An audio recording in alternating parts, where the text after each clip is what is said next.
Good afternoon. It is January 27th, 2021, and this is the Urban Design Commission. I'm going to begin by reading some instructions, and then we'll move on to the agenda. These are the safety guidelines in place during the COVID-19 pandemic. Face coverings are required. Only the south entrance is open. There will be temperature checks. You're required to sign a log for contact tracing purposes. The chamber doors are marked entry and exit. There are air purifying machines in the chamber. It appears we have very adequate seating in here, but if for some reason we have a large group, you can use the areas in the lobby. Also, citizens may address the committee on agenda items by responding to a chair's call for speakers during discussion. The comments must be relevant to the item, and the chair may prohibit a person from addressing the committee or have that person removed from the council chamber if they're disorderly or disruptive. So with that, let's move to the agenda. Would you please call the roll? Thank you, Mr. Chair. Commissioner Peoples. Here. Commissioner Uday. Commissioner Blatt. Here. Commissioner Charnako. Here. Commissioner Guillory. Here. Commissioner Holmes. Commissioner Miller. Commissioner Nguyen. Commissioner Varnum. Mr. Chair, you have quorum. Thank you. Has everybody been able to log in? Okay. Let's just take a minute because we will need to approve the minutes using the system.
Oh, she already did the roll.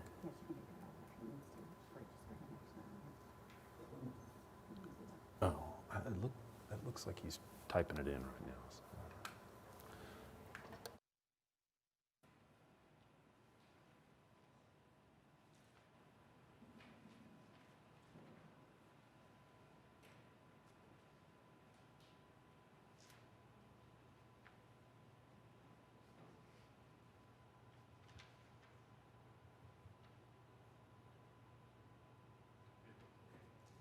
All right, let's move to the approval of the minutes from December 16, 2020.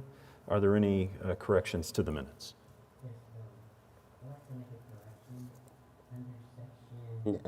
B, UDCA 20-00033.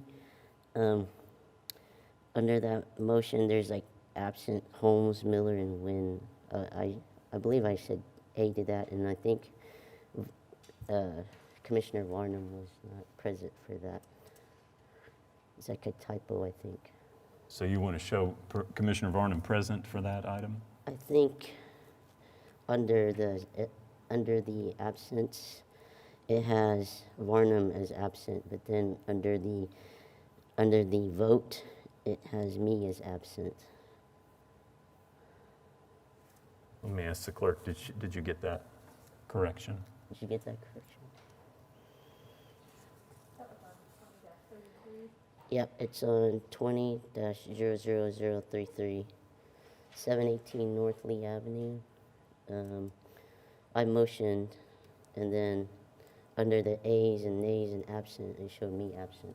Oh, you were shown absent, okay. Yeah, and then Varnum showed as A, so I think it's, Okay, she's got that correction. Any other corrections? let me check.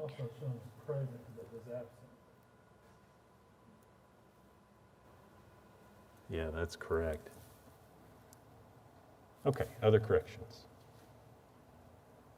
All right, those minutes as amended, do we have a motion for approval?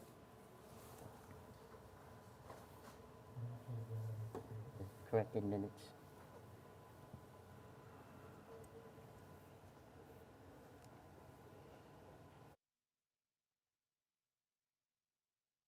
Okay, we have a motion. Do we have a second? I'll second it. All right. Cast your votes.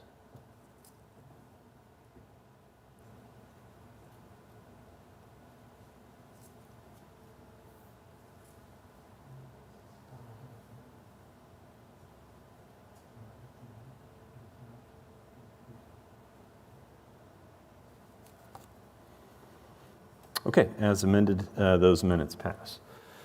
We have no cases withdrawn, no continuance requests, nothing on the consent docket, so we will move on to cases for individual consideration. Item 6A, UDCA-20-38. Yes, Mr. Chair, this is a application to relocate an existing residence on the project site, demolish an accessory building on the subject site, and then to construct two three-story buildings, each containing 18 units for a total of 36 dwelling units, and a parking lot, and install landscaping on the project site. The site is located on the north side of Northwest 26th Street between Northwestern Avenue and North Military Avenue.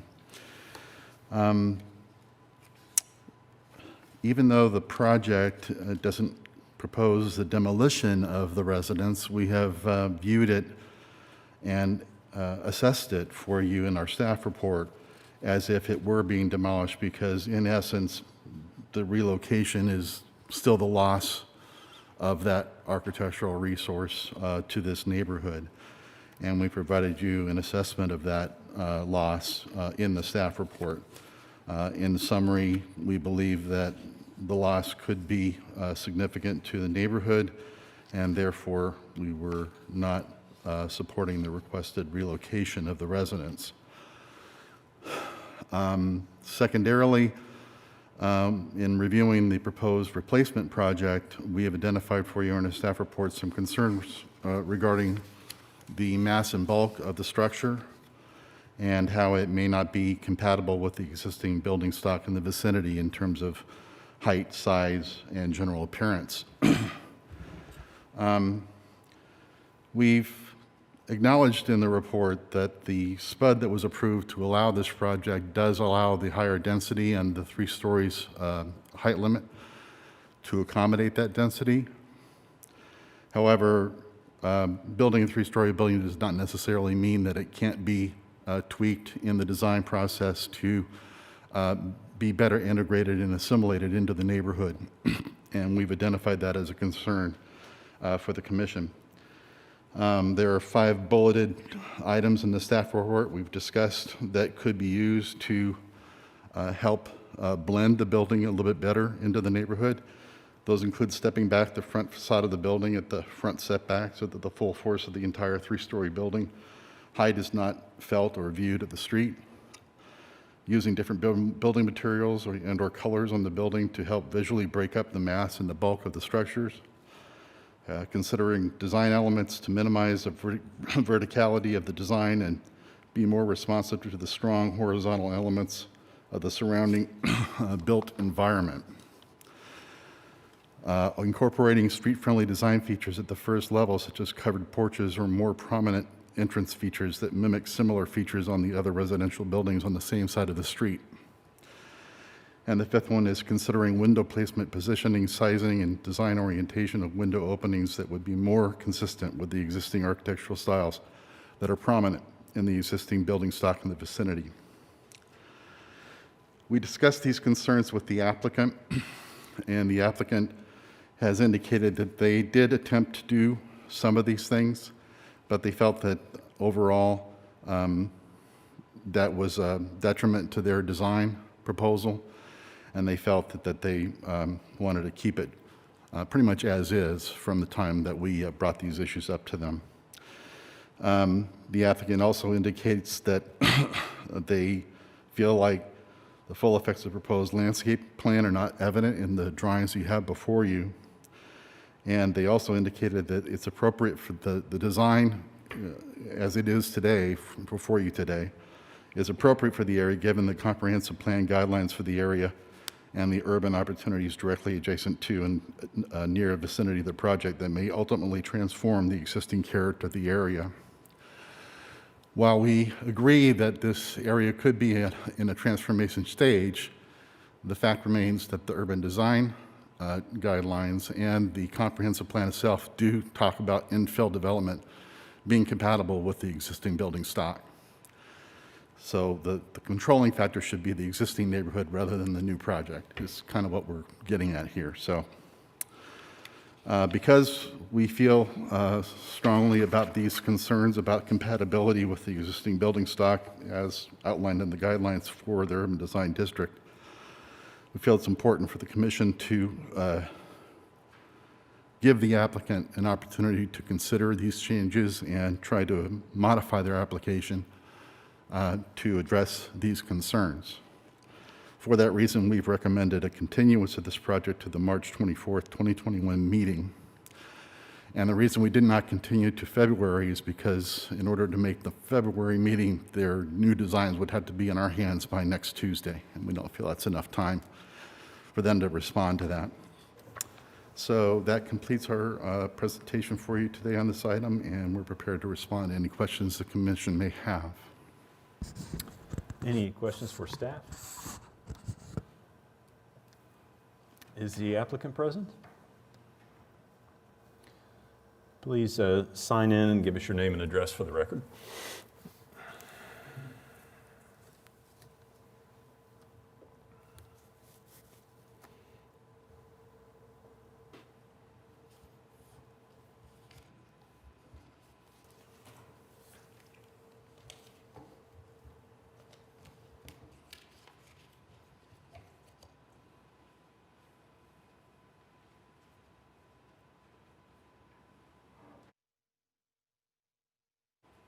All right, good afternoon. Klaus Ryman Phillip, 325 Northwest 25th Street, and I'm the applicant and the designer of this project. And yeah, we came here probably over a year ago now, maybe. I know a lot of you saw this project then during the rezoning effort. So we have since we completed successfully the rezoning effort, kind of spent the last year really designing this project. We also got a SPUD approved for a new lot that we would like to relocate the existing building to, which we kind of feel it's a win-win situation for that existing house because the lot that it's moving to, and I'm not sure if it's probably in the packet, but it's kind of a strange lot arrangement. It's like the owner never built a house on the corner. It's a corner lot. They built it in the back, kind of a weird configuration. So actually, we feel that moving this house to that lot actually kind of completes that kind of that corner, and it's very similar to the houses next to it. So it's kind of we think kind of a win-win. And you know, we feel in general with this project that based on the urban design or the comprehensive plan, that this is such an urban site. In some ways, we feel that this is probably one of the most well-served urban areas in Oklahoma City. You have a full-service big grocery store directly adjacent to it. We have hopefully a future BRT going down Classen. 23rd and Classen itself is a big intersection, a lot of restaurants, businesses. It really is kind of a key urban district. And so we felt that this project really kind of captured kind of the essence of what the comprehensive plan is trying to achieve. And we kind of want to, in a way, we're kind of a first mover. We recognize that in this area, but I think it's an indication of what the district could become or what this area could become. And, the lot itself only had that one existing structure and had 2 vacant lots, so we felt that the impact in that way was relatively minimal. The lots are actually zoned neighborhood business on that strip, so you have residential to the north, but then that along 26 is neighborhood business. And as part of the SPUD process, one, I guess, concession or one change we made is we added a 5-foot landscape strip to the north. We have a row of trees there, so as those trees mature, I think it pretty much completely screen the back of the building from the neighbors to the north. And you got the parking lot in the back too, so there's really quite a bit of separation in that regard. So we've carefully considered the design, I feel like. I think, we feel that it's appropriate. It kind of meets, kind of ticks all the boxes, we feel like, of our comprehensive plan. We made sure to include doors facing the street so the pedestrians could engage with the streetscape. We did have a lot of landscaping, which isn't always apparent in two-dimensional drawing, but we really feel like landscape is an important element to make this project feel nice. So I guess I'll turn it over to you guys if you have any questions. Questions for the applicant? I've got a question in regards to, what I'm hearing here is, I'm seeing that you're relocating the building and that has its own set of discussions. And then you're building new and you have, with respect to volume, scale, height, density, you've gone through that with your PUD process. What I'm curious about is, did any of the designs that you considered or that you were initially presenting respond directly to the adjacent aesthetic in scale, human scale and character? And the reason is, like you said, you're coming in here first, but your design appears to be as if you're coming in last, like you're the strongest, and there is no transition. There is no gracefully walking into the design aesthetic. I think that what you're saying with respect to you're responding to the comprehensive plan, if your design was a bridge or a transition between current and new, I think it could be successfully integrated. So I'm just curious, was there ever a scene that from an aesthetic standpoint in scale kind of reflected the general aesthetic of the neighborhood? Yeah, I would say, actually, yes, no. So it's a little bit difficult, that block is a mix of single-family, single-story houses, and then vacant lots. And I feel like almost anything that we would have done that would have been more, more kind of in line with the overlay for the comprehensive plan would have probably not, it would have been difficult to fit that kind of a project in with a single-story, single-family house, if that makes sense. It's there's a different scale there, no matter what you do, in a sense, in a way. I'm curious more about the detailing. Oh, sure. The scale So, yeah, we and did- detailing that, because your detailing is very modern and contemporary. It's not transitional or any kind of nod to the aesthetic, the adjacent aesthetic. So I'm curious, were there any approaches, design schemes that were done that were more in keeping with the neighborhood character? Well, yeah, I think, we definitely want to use brick a lot, and, there are a lot of projects that do utilize brick and that are kind of a more simpler form. I do recognize it doesn't have a pitched roof, it doesn't have a traditional porch, so it is maybe a little more modern in that sense, but I don't feel it's, the way we like to really view a lot of our projects is not that we, try to reinvent the wheel necessarily. I think we took something that's a relatively traditional aesthetic in general and kind of filtered into a little bit more of a modern approach. So it's not like we landed a spaceship, in the neighborhood and doesn't have, some kind of crazy awnings. And, we try to keep it maybe like very reserved. I don't know if that's a good term for it. Simple in form, relatively simple in the detail, but we do want to focus on the details to make it nice. For example, the railings and the Juliet balconies and the brick detailing around the parapet and some of the entries. So I would say maybe it is an updated look. We didn't want to go like way off and do some kind of really crazy modern design. We wanted to keep the material simple as well, so we didn't want to. Yeah. Am I okay to sign in and speak along with Klaus? Yes. We were both involved in the design process, and I just have a couple things I'd love to add. Yeah, we would, for COVID restrictions, ask just one person up there at a time, so others can speak, but Got one thing I'd we're, yeah. Asa Highsmith, 430 Northwest 12th. Also here on behalf of the applicant. The only thing that I would add in that regard is, you know, historically for us, when we look back and think about the neighborhoods in Oklahoma City, we feel like the historic context of multifamily is represented in our design. I think a lot of the fourplexes and, you know, sixplexes and eightplexes typically have this same type of formal language. You know, they're boxy. You might get a little bit of, you know, the angled like clay tile parapet detail, but generally they're flat roof projects. What's really tough about this area for us in the design process was that what it seems like the city's reaching for, you know, kind of the comprehensive plan approach to do there, to meet that in a truly single family street, single story structure, pitched roof area. I mean, you know, doing a 3-story with a pitched roof, it just doesn't, it's not going to match. Matter of fact, that pitched roof makes it even taller. It tends to feel more out of scale. A lot of the attempts to look at that, we actually felt were worse. So I would definitely agree. Pitching on the top Right.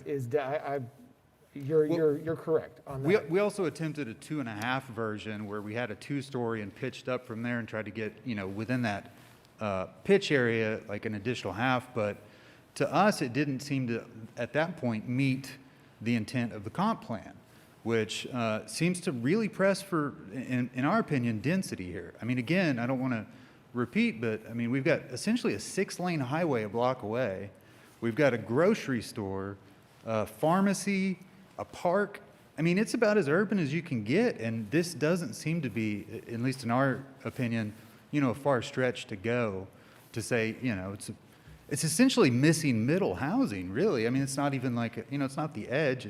We're really proposing 36 units. So, and we've broken it down into 2 buildings. We've tried to break the scale down.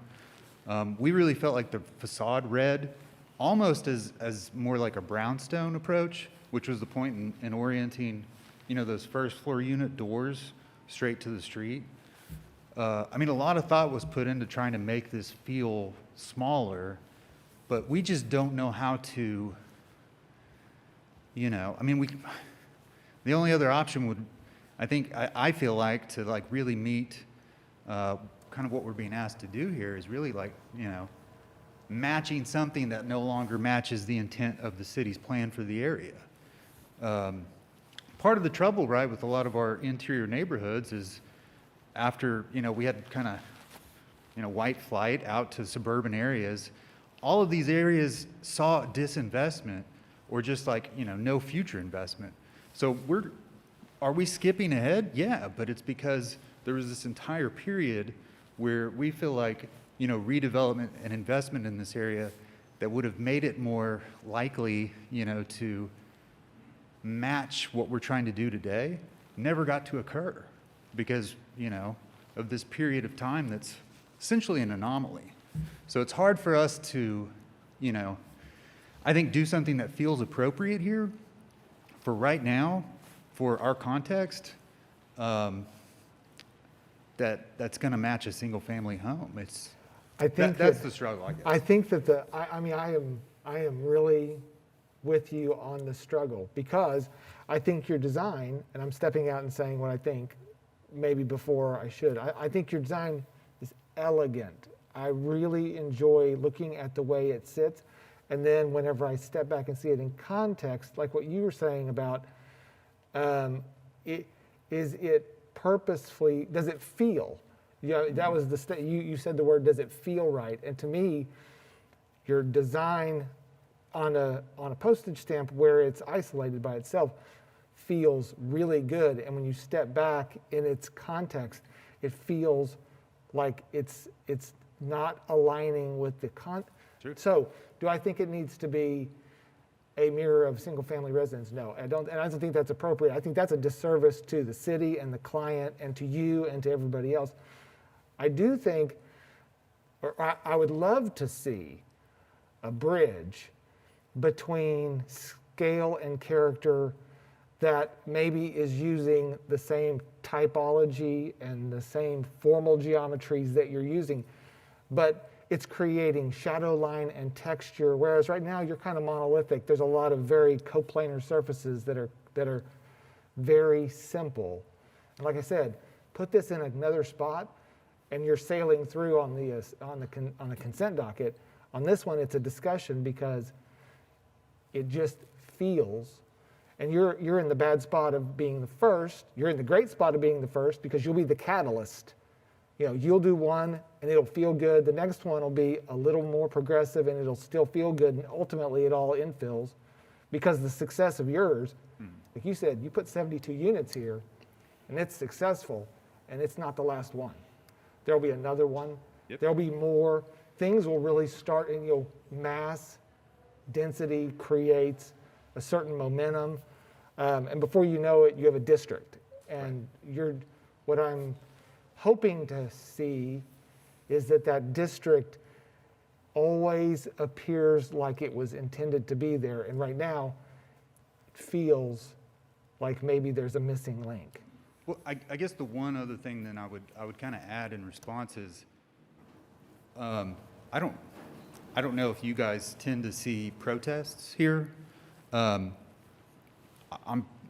pretty sure we have none. And my understanding is that the neighbors also are looking towards the future. And so they're not necessarily interested in us matching their building. They're kind of more interested in, what they're going to do next as well. As a transitional area, I think that's important. I think, the goal is, for us, what we should have our eye on rather than, I guess, trying to blend into a context that's almost certainly, ephemeral at best. Like, how long is it going to be that way? Are we going to build that bridge only to see everything blow by the bridge that we build? Like I said, I don't envy your position. I really don't, because I know exactly where you are. And I don't want to underscore that what you've done is beautiful. We desperately try to please staff when we can. This is one of those rare instances where we just, again, like everything that we took into account here, we felt like, we still feel like it's the right answer, and we hope that is conveyed. It's just, it's a really tough spot whenever, I don't know, yeah, you got this kind of context, but it's just, this is no longer, I think, the future. I just don't think that's what's coming. So, yeah. Hi, I'm Nathan Kyle. I'm the developer for this project. I just want to, I think Klaus and Asa has shared a lot of technical behind this project, but I just want to share with you all my background and my vision behind this project. So this is actually our second project in the Asian District. The first was about two and a half years ago, was McKinley Roll on McKinley and Northwest 27th by Oakland City University. And, we believe that was one of the first projects in urban core where we took a corner lot and subdivided into four individual lots and built 4 single families. And that turned out to be, we were very happy with the result, and it's very, very high demand. We sold it quickly, and we believe that there is a demand for that. So this project, New Saigon, we call it, is a vision that I personally had over 2.5 years, and we've been working on this. We like to think that project like this is a trailblazer project, and trailblazer meaning you're taking risks as a developer, and we have to believe in that vision. And this is even, I was aware that BRT was coming to Claxton. And about a year and a half ago, we received that news. That's a $28 million, project, federal and city. So that gave us the confidence to push for a higher density that I believe Claxton is like, it's like a spine that connects all the urban core in Oklahoma City. It's critical, and the Asian district happened to be part of that. I'm on the Asian district board as well, and I'll share with you a little bit about my background. Our family immigrated to Oklahoma City in 1996, and I live on 27th Street and Western on a half duplex. So as an immigrant growing up and move away from Claxton, I've always wanted to contribute to the Asian district where we not only go to all the great restaurants, all the, supermarket, entertainment, but to live and work there as well. And I feel like there's limited options in terms of housing, especially micro units for young professionals that want to be around the Asian district. So this project, we feel like is perfect for that.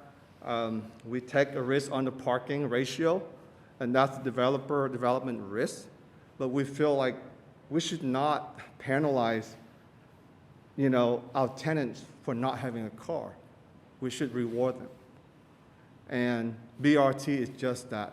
The city's vision is to build this $28 million infrastructure, and if we don't have the density to support it, what's going to happen? That may go to waste, right? We want to do this as a transit-oriented development. So I want to share those, just kind of the idea behind this project. Again, Asian District, I believe, is the most mature in terms of amenities. You have pharmacy, you have supermarkets, restaurant, coffee shop, OCU right by. So we feel very confident about this project. I'll be happy to answer any questions that you have. Commissioners, Okay. If you don't mind, sir, please sign in. And Sure.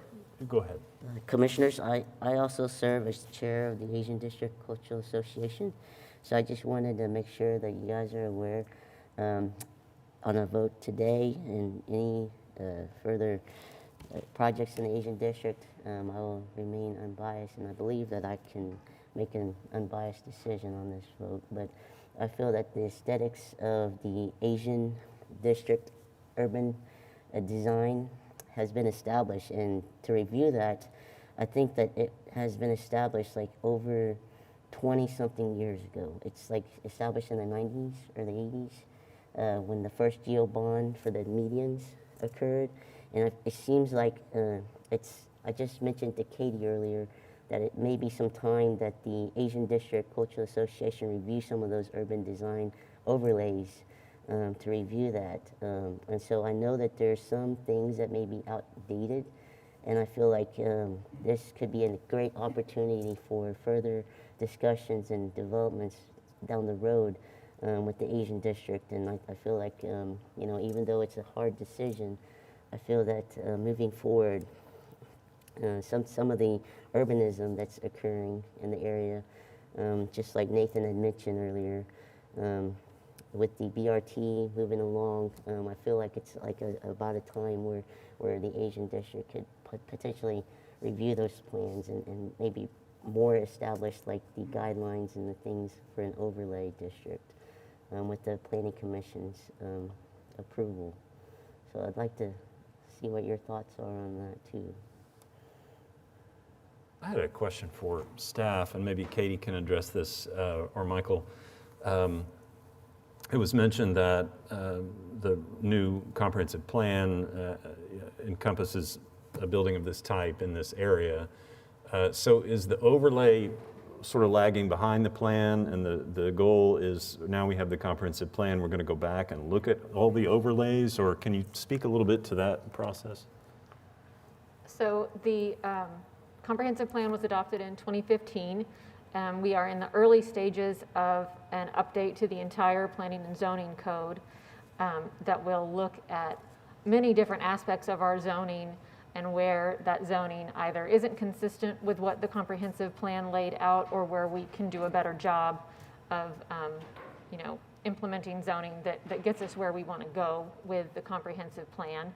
Obviously, the existing overlay districts and design review districts are much more fine-grained than what the comprehensive plan states, and get more into the weeds, you would say, with regulations and what's allowed for the different sites and that sort of thing.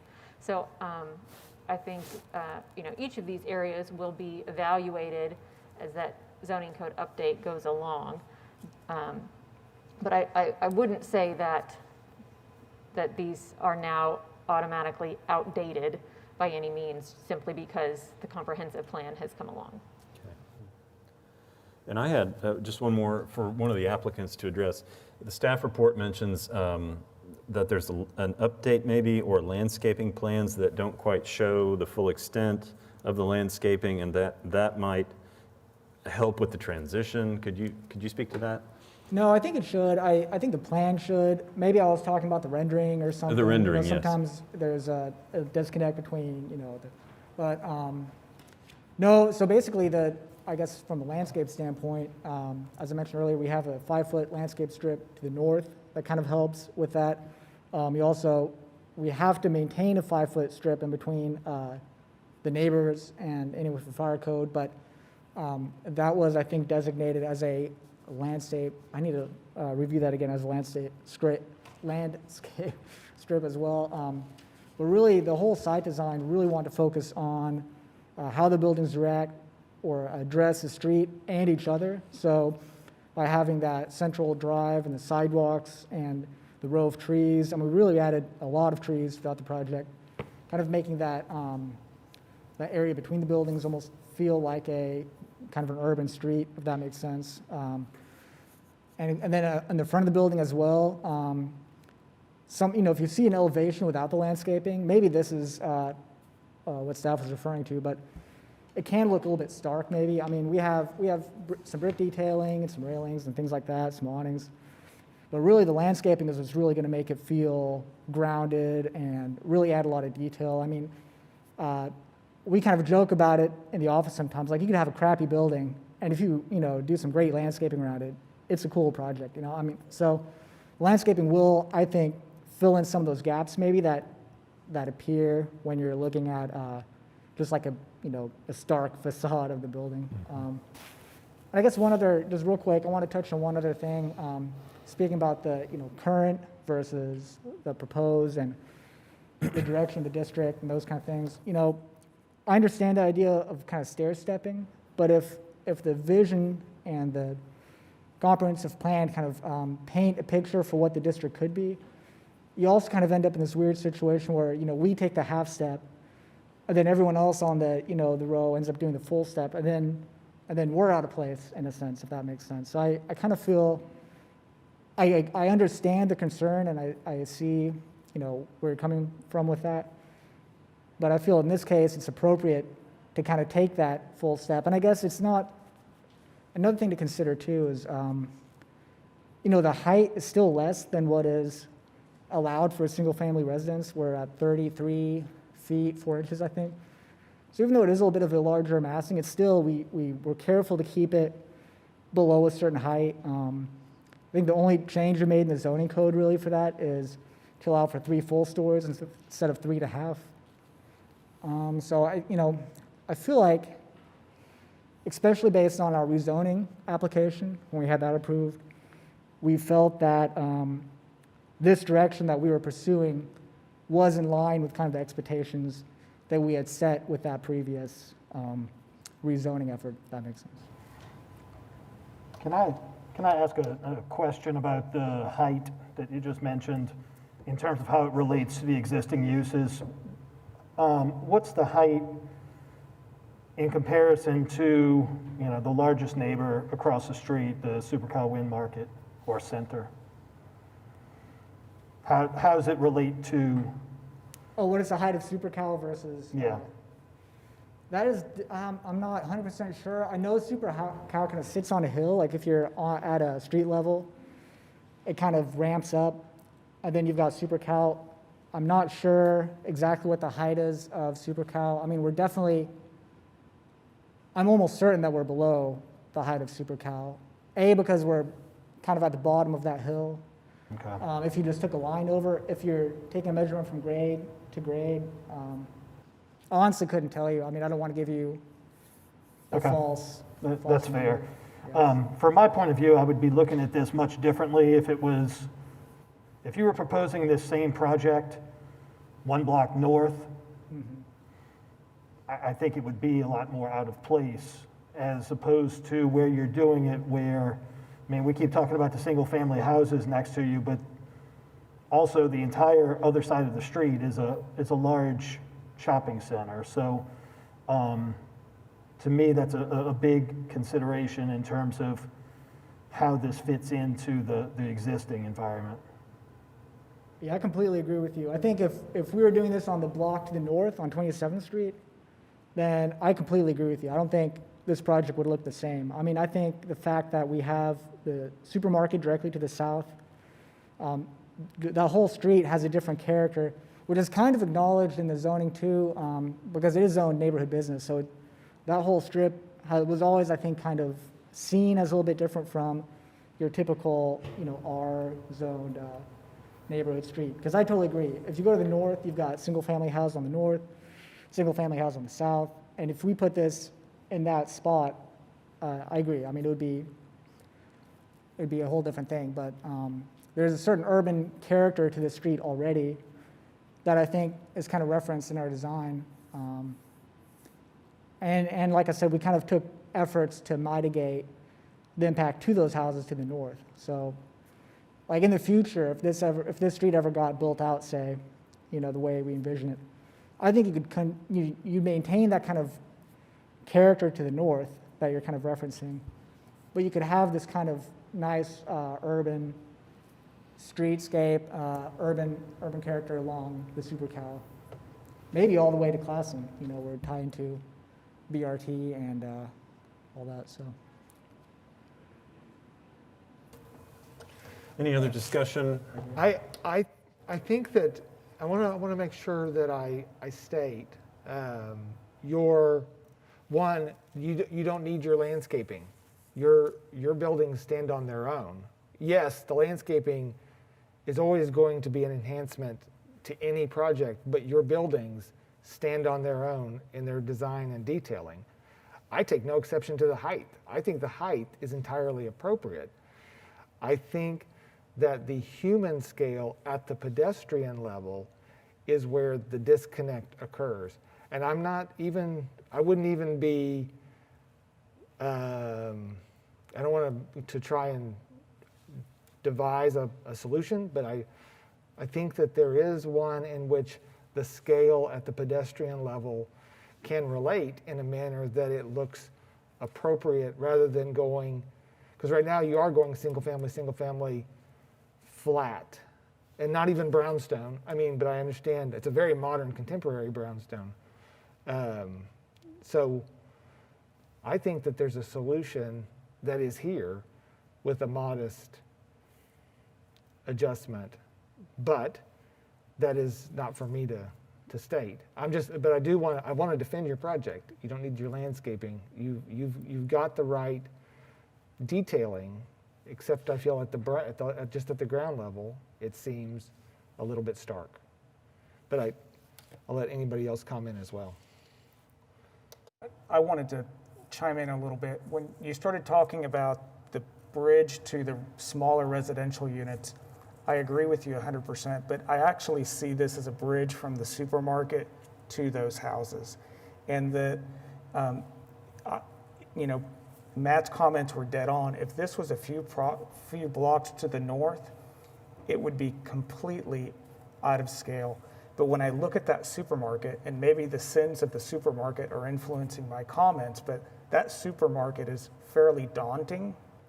And I would argue that potentially a single-family home in this lot would look out of scale with that supermarket there. And I think you made some very good points. I'm looking at it maybe a little bit different, because when I get to page 3 of the handout, the arguments I had as an architect against this project diminished quite a bit.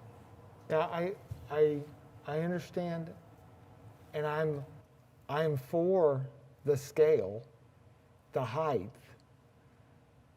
I'm an advocate for the project. I feel like just the shadow play, the textural quality of the lowest level only, absent of setback or step back or something, would actually enhance. And it could be modest, but I'll also, I mean, I know that this is a, you know, if this project goes forward as it sits, it's going to be successful. I don't have any doubt that it will be successful, and I think it'll be a catalyst. I also think it can be even a greater level of success, that it doesn't have to have the extreme stark character that it currently has, which would be appropriate if it was the last in the infill, but it's the first.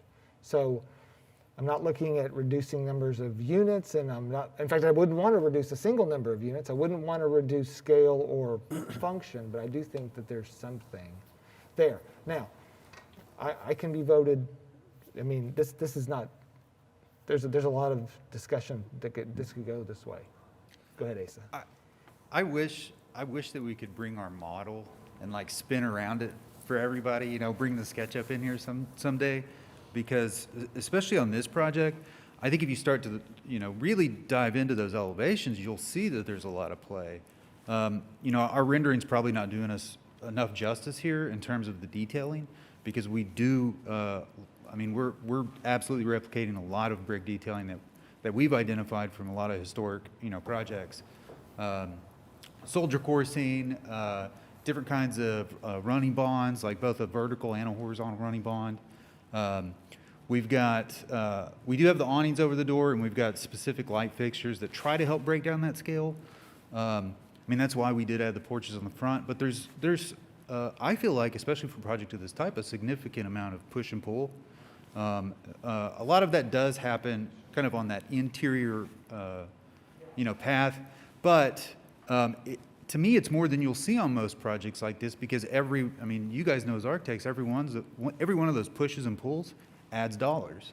And so, you know, it's hard to get those in sometimes, but we've got a client that wants to do the right thing, and so we've tried to push, you know, and do what we can in that sense. I don't know, you know, hopefully that's helpful in terms of color in that regard. I think it is also worth saying that I appreciate the fact that you've designed all 4 sides of each building. It's not a front. Right. And it's not a front and turn the corner and then just let it go. I mean, that's really valid to say. Again, we can just have a discussion about the what ifs of, and I agree with the detailing. That's something that is lost on a lot of individuals, and I appreciate it. So it's, like I said, it's going to be a successful project, and ultimately it will get solved. So I'm going to be curious where this lands. So having processed Tony's latest comments, and I look at the axonometric drawing that you have, and I'm starting to appreciate more his point. The detailing of the entry doors on the alleyway is definitely much greater than what you have on the side. And, you know, to his point, that would help break up that big stark wall, tan wall that you have. So On the south elevation. on Is that what on the side toward the supermarket. Right. Yeah, the south. Do you mean specifically like the setback soldier coursing over the doors? So as I'm looking at the alleyway going from the south to the north, there's a projection, what Right. looks like to be a projection with a door. And that little projection helps really break up that facade. And when you look at the south facade, it is, and I know you've put some awnings and you've got some handrails, but it is fairly flat. The detailing that you have, I think, is very nice. I commend the design, but it is a little bit stark for a sidewalk. Right. That's not to take away from the rest of the project. And I think my points are about the supermarket are still valid, but I do kind of want to acknowledge what Tony's saying. And there Sure. is a little bit of the detailing and sophistication of the alley is higher than it is on the south side. Well, actually, now that I kind of understand better, I'm not going to disagree with you, but I'll explain kind of why we did that. I mean, part of our approach on this, the whole buzzword of placemaking, right? I mean, part of the purpose of that street was to not just get you back to the parking garage, or parking, the surface parking, but really to create a space for the tenants, like outside of their units.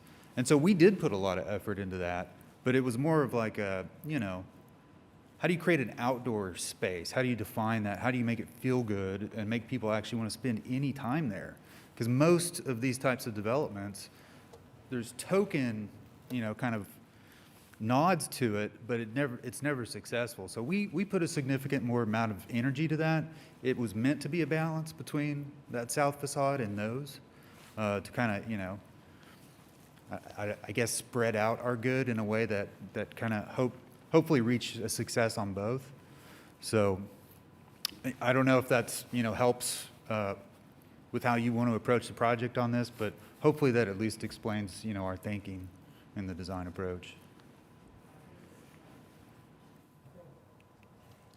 The space, I think the space in between your two buildings with the trees and the articulation, the in-out, plus the smaller two-scale with a little more deep, I think that is going to be space where people are going to come out and they are going to, it's not really going to be a busy street. It's not going to have the supermarket nearby quite as imposing. I think that's going to be a spot where people are going to say, well, let's block off these and let's have a neighborhood event and let's really take advantage of this. It's kind of more of a pedestrian. That's our So hope. It's Yeah. a successful, very, very successful space with really no modification at all.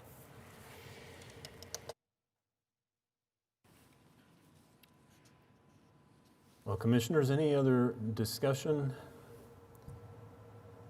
I'd like to make a comment on Tony's point on the scaling.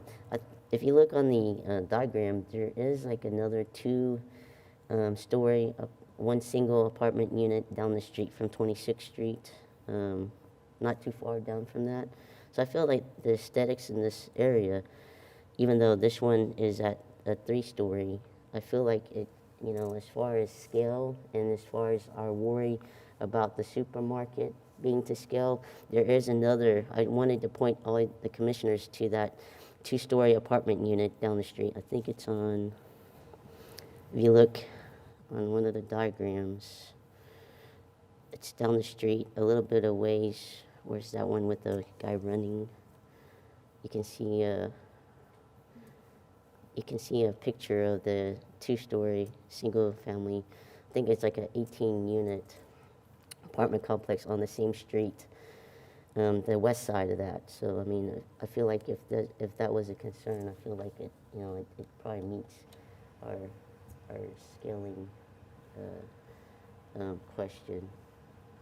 I'll just comment on that, staff, to be clear, certainly didn't intend to suggest that the details and massing and proportion of a single-family home should be replicated on a structure of this size. But there are, as the commissioner notes, there are numerous multifamily structures in the area that are of the same period of development as this block. And those may serve as a good reference point for some of those details that bridge that gap as you've discussed. Well, just to kind of bring this around, so staff has suggested a continuance. There's been some discussion on the commission of some changes to that south facade. Is the applicant open to any of those, or would you like us to proceed with what we have here today?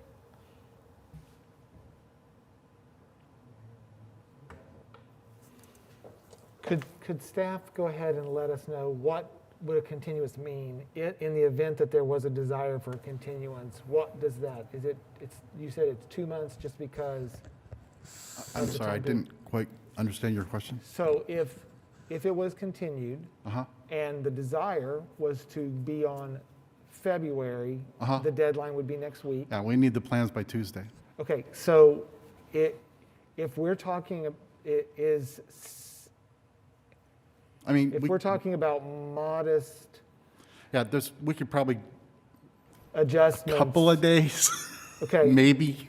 So the question is, I mean, I don't see a way that this always will come here. Mm-hmm. So in the event that it was voted, is the same time period allowed that if they brought something back within the next week time frame, that they could still get back on if they wanted to make an adjustment? Yes. Okay, so then in that situation, they would have the ability to listen a little bit to what we say and still have the opportunity to come back in the event that it is Yeah, voted down. I couldn't go probably more than maybe Thursday next week. I was more curious, is there a benefit for them Right. to hear? To be What we say- fair, we have done the bulk of the analysis in the report you have before you today, Right. so. Right, I mean, because there's times whenever I've heard that it's difficult whenever we vote, that there's no, if it's continued, they don't know what we are asking for. Mm-hmm. And then they're coming back the next time and still not being successful. Well, that's why it's important if the commission is leaning towards a continuance to provide some direction in that Okay. motion. All right, very good. So I guess my question would be to the commission, is it legitimately just the one item that we're talking about? Does the rest of the project, I mean, is there any other comments in regards to any of the other aspects? If we revise that south facade and you guys feel good about it, could we expect an approval at the next? Because I just want to make sure we don't come back and then need to go back again, you know?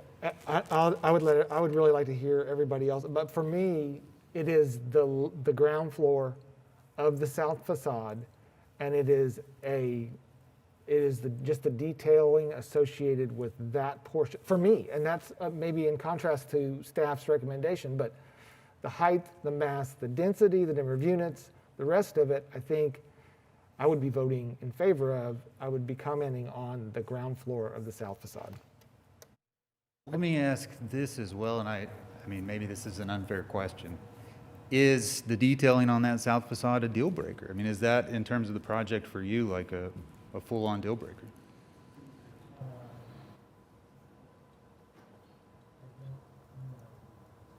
I think your microphone was off, maybe. Maybe that was intentional. I don't know the answer to that. I mean, Obviously, you don't have to answer that. I was just... Because I don't know. I think that there's something that's missing here in that spot. So I would be supportive of figuring out what that is. Do I think that the project is successful standing on its own? Right. I think the project's successful. I think it's going to be more successful. I'd like to see what would happen if some additional detailing was Well, done. I know the one thing that Klaus wants to add is, you know, the difference and the reason that detailing is different, like kind of more on a functional level in that entry or that, you know, that middle alley space, is really that is the common entrance for the upstairs units. We felt, you know, it's kind of, you always need to define each entry for kind of visually for what its use is. We feel like, you know, that needs to look different than the door or the entries that go straight into the units. You know, not that people aren't going to understand if we necessarily do that on the south facade, I don't know that you need to replicate that detail. I think the detail needs to be Fair of, enough, of a similar scale and I want to echo that. I personally am not advocating that you replicate what you did in the alley, but I'm going to use hyperbole. I like your project, but this feels like the back door. And, some of it is just, you've got nice, clean detailing in a different context. It would be ideal to address what I'm hearing from Tony, addressing that detailing. And, I don't want to play designer. That's not my job here. But giving that some attention would help take a really good project and just take it that much further. It's like you're real close. That's kind of what I'm sensing, at least from my vantage point. I really appreciate both your comments, and I guess, this is something that we'd love to keep moving. There's a certain, energy or inertia with the project that we'd like to keep moving.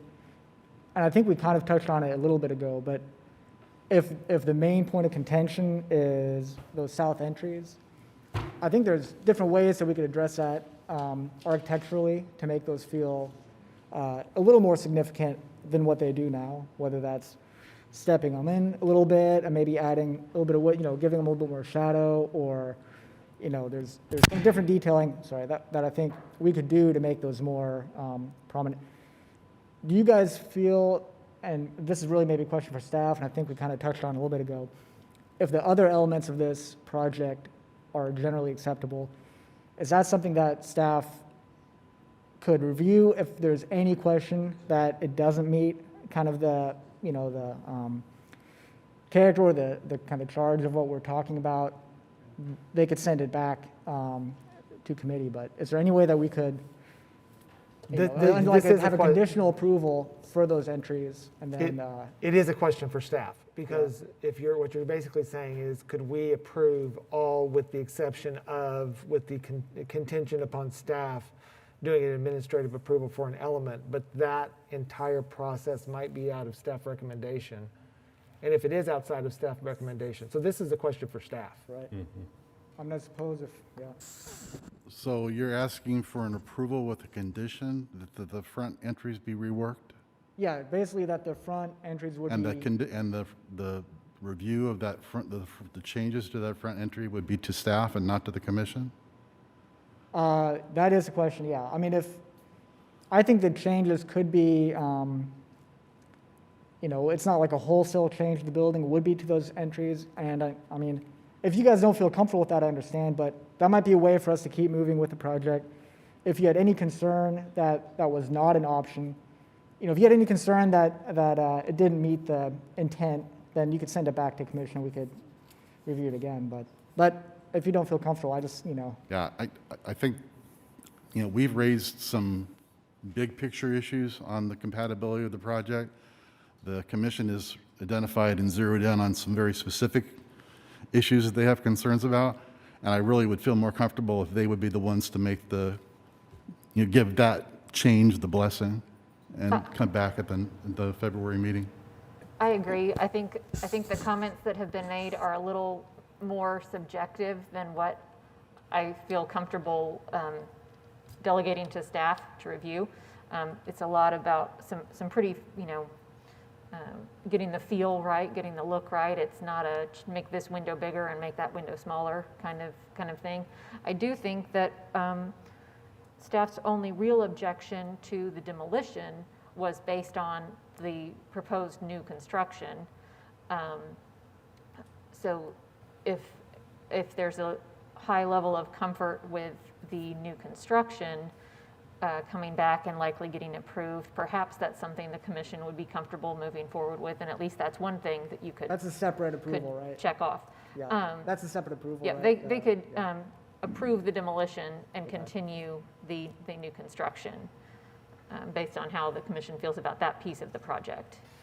Would you feel comfortable bringing something back in a week, so that if we did continue with regards to the front, Right. but approved demolition to where progress could be made, could you turn that around in a week? Yeah, I guess, just to be clear, what hearing date would that be if that were the case? If we brought something back in a week, what would that next date be? Or It'd be I'm February 24th. February 24th? Yeah, it's a week. Yeah, the next meeting is the 24th of February. Okay. Yeah. If I was in you, so if I was in your shoes, I would try not to move brick around. I would try not to push the setback. I would try to figure out how to leave everything in place, and with the awning and the handrail and some of the detailing, get the scale down to the sidewalk level. And I'm wondering if we could approve the plan, but have them come back strictly on the aesthetic, accrements, just the different components that they have here, and we could visit that exclusively. If you guys are comfortable with that, I have no doubt we would be. We're eager to make everybody happy. It's just, there's. So that would allow your We also don't want foundations. perfect to be the enemy of good, I guess, to some degree. Like Right, but I want to make sure when we come back, like, it doesn't become a question, I guess, of all of the other aspects of the project. I think the feedback you've gotten from this group today is the best I've heard in a long time.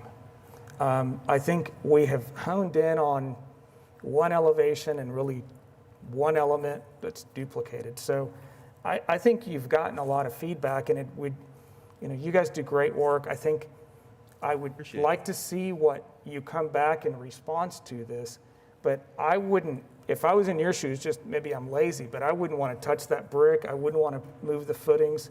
I would just try to figure out how to augment what you have there rather than change it. Well, we want to make sure that whatever we do, though, we can come back and get an approval. So I don't think you're going to get anybody to 100% probably- agree to that, but That's what I the want sense too. I'm getting too, and I agree with Tony and Jorge, definitely am in line with their thinking. So you'd asked earlier about that, and just wanted to let you know that. Sure, yeah, I guess, my question would be, are you in line with their thinking in terms of we can approve what we've got today, accepting that elevation, and come back with that? Yeah. So let me, that would be- that becomes really challenging bureaucratically, because we have to sign off on, we have to issue a CA, we have to issue that with complete documentation of what's going to be built. And then that is what gets signed off on at the building permit process. It's very difficult to do that, but have a big bubble saying, except for this part, which isn't finished yet. We really need to have complete, we've done it before.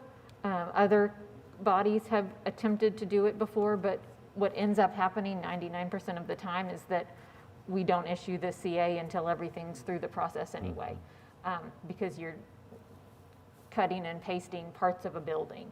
So as far as what they need from us for the building permit process, it's hard to sign off on Well, one maybe part, that's but not the okay for other. them. Maybe he's just concerned about not reopening everything in February. I don't want to speak for you, but. That alone would, I think, be attractive to us. It really is like, I'm not trying to open this back, like all of this back up, but there's been a lot of comments, right? We really navigated a lot of different issues on this in terms of the staff report. And we've narrowed it down to one thing today. We would just hate to come back and then have to readdress, things that were covered.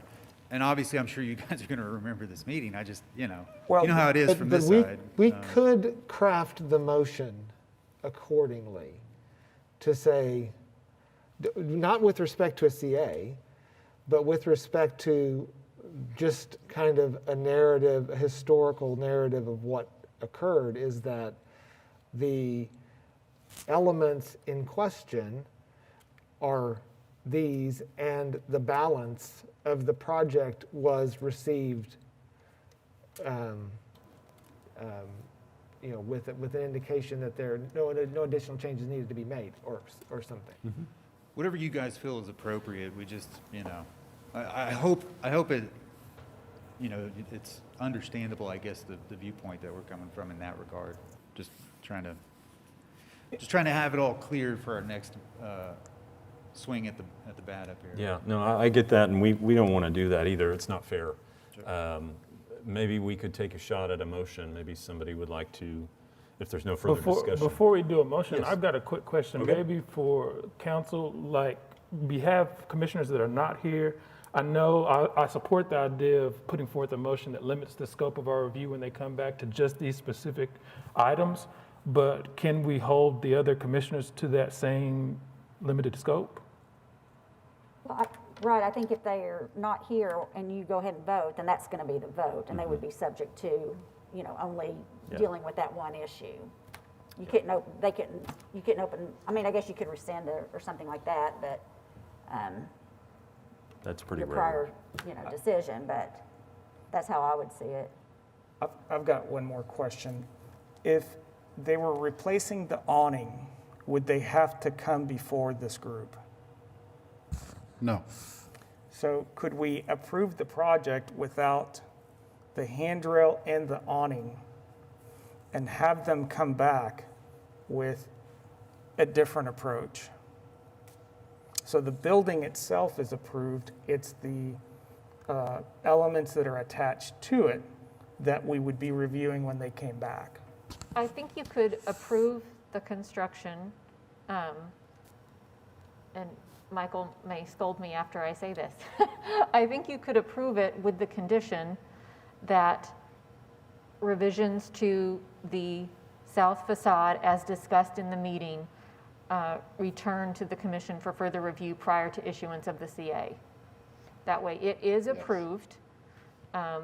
There's not going to be a turnaround saying, oh, wait, but now we want you to change all these other items.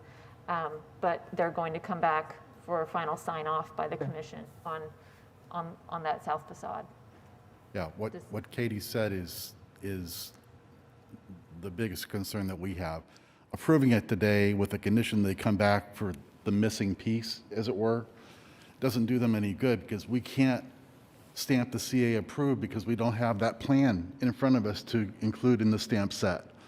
So conditioning it so that the CA is not issued until they come back to you and you get your blessing on the revised design of the awnings in the front on the south elevation is the best way to go for everything concerned, including the logistics of issuing the CA.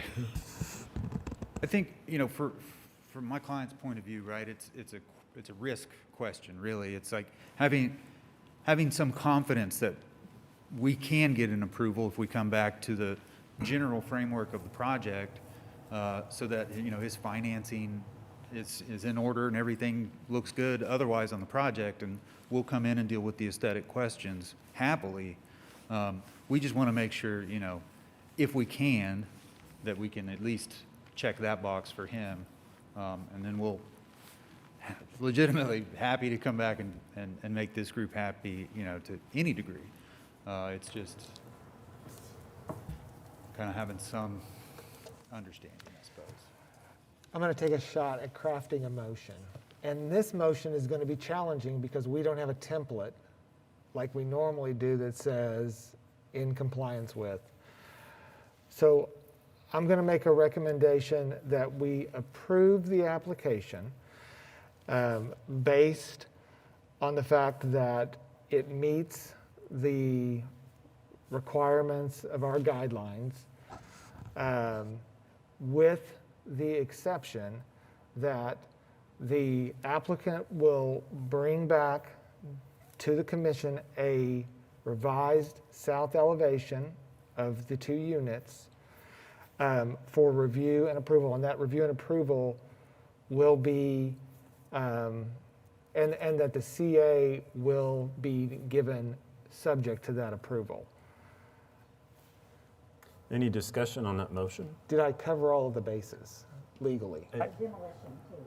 Oh, do we need a separate Yeah. motion for demolition? Okay, can we do 2 motions? Yes, that's fine. I think Okay. we can do a motion for item, If I could, though, so is there an opportunity for them to start the site work? Because we're essentially saying, we're good with the project except. So the demolition, which is the relocation of the house, they could begin that. Is there an opportunity for them to start the site work, anything?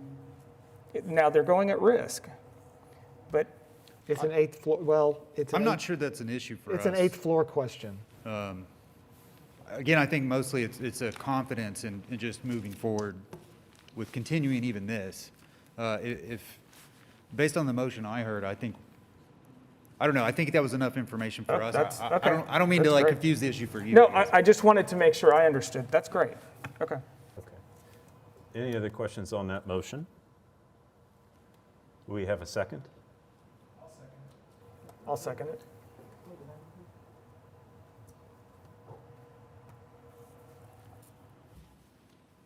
Okay, cast your votes.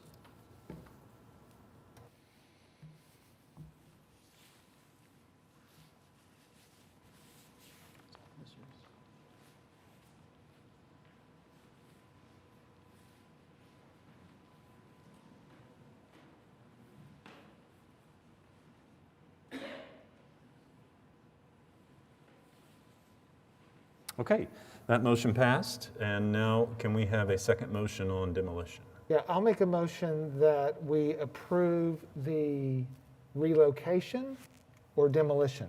What's the technical, It's both, the relocation and the demolition of the demolition accessory structure. yeah. of the accessory structure to the revised site as noted by the applicant.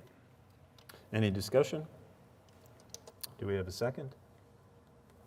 I don't see that. Okay, there we go. All right. Cast your votes.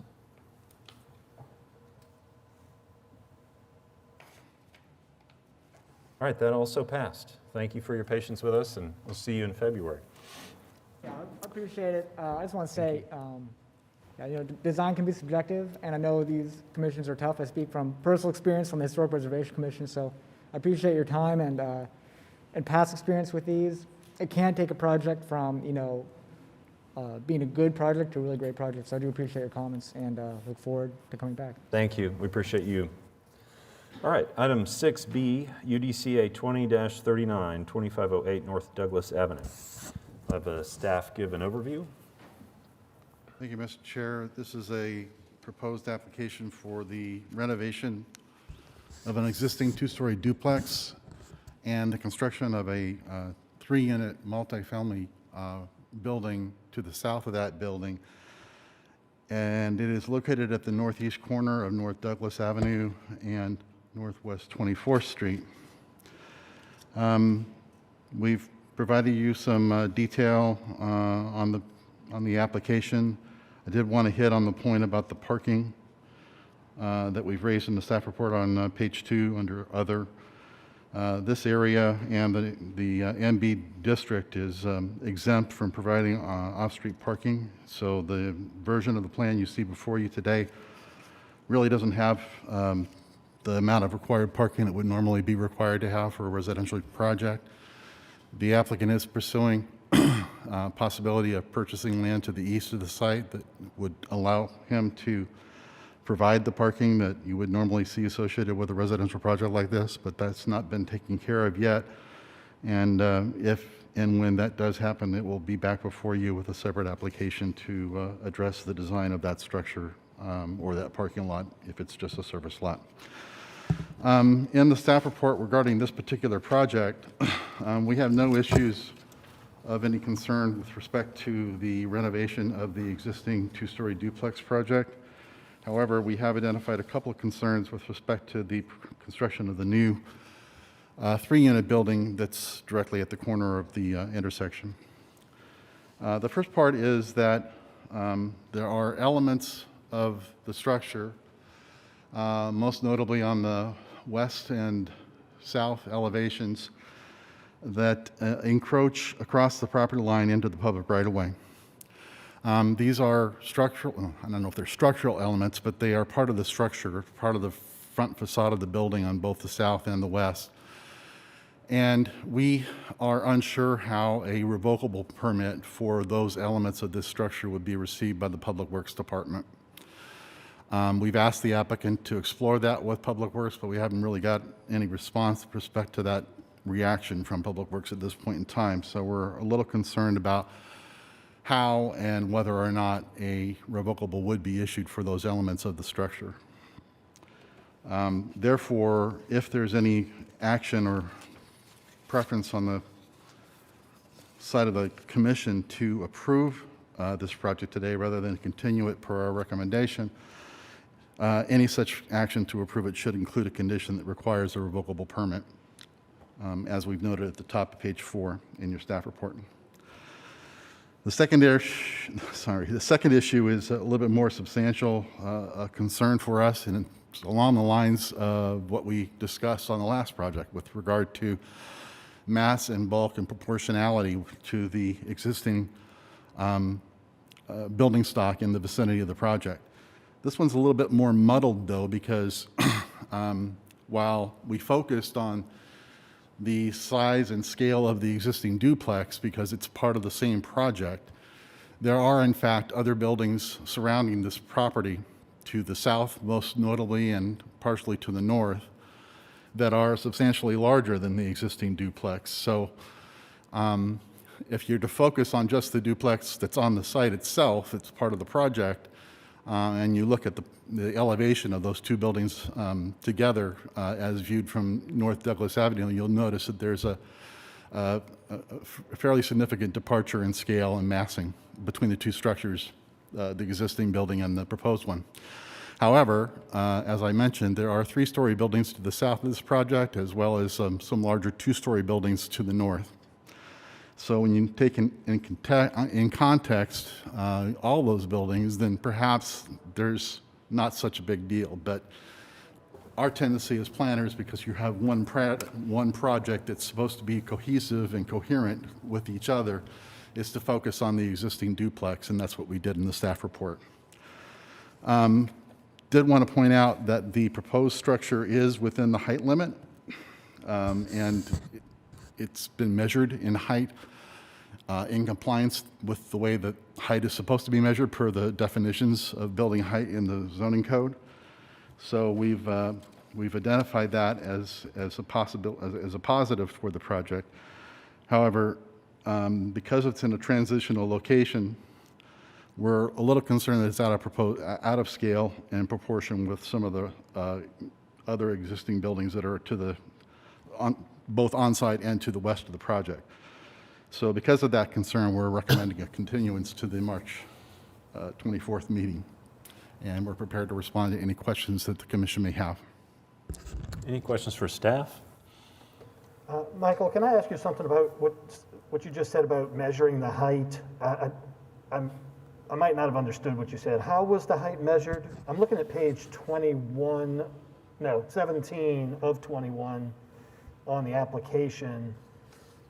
And the height is measured, but not to the peak of the roof.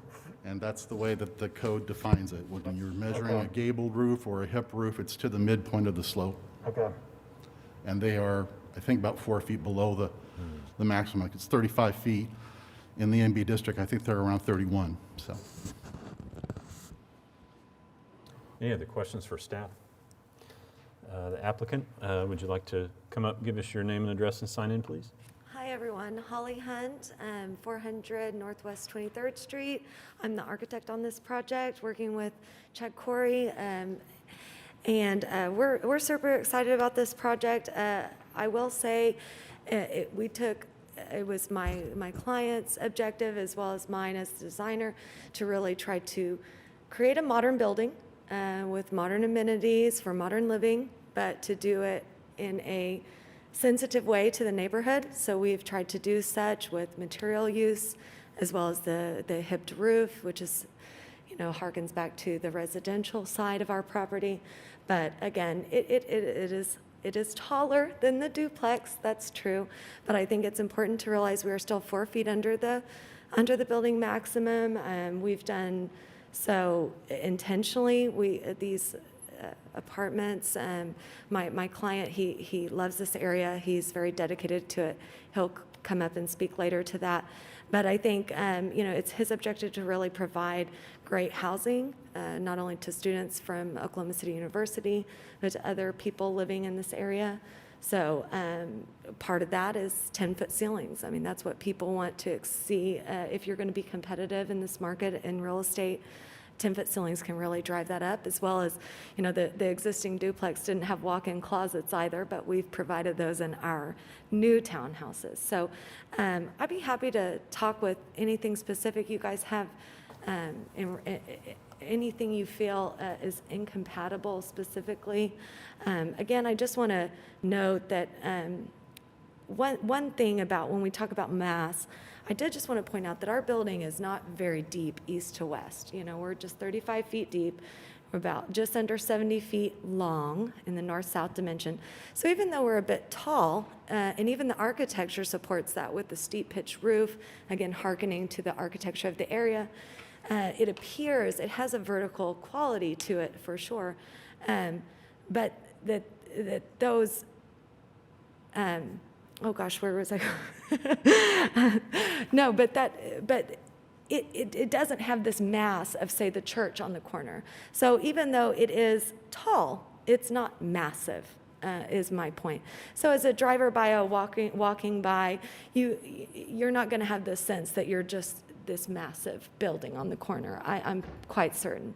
And as far as the encroachments, I did just want to note that I've got a call in I haven't heard back from planning on this. But my understanding is that as one of the permitted encroachments in the zoning ordinance, the municipal code for Oklahoma City, is that porches that are open on 3 sides are allowed to encroach building setback lines up to 6 feet. Since our specific project is on a 0 setback lot in neighborhood business, I would assume that applies here as our setback. So that's the assumption that I went with. Not to say, in the event that a revocable permit could not permit these things, there's certainly things we can do to scale them back. But I think the idea here is that, again, we're not a very deep building. It's not a large building. And we're on a very small site. So we really want to try to maximize the development that we can and provide some connection from the building to the public spaces, the sidewalks, the neighborhood. And porches really do a great job at incorporating the two, to blending and buffering that space. So please, any questions? Questions for the applicant?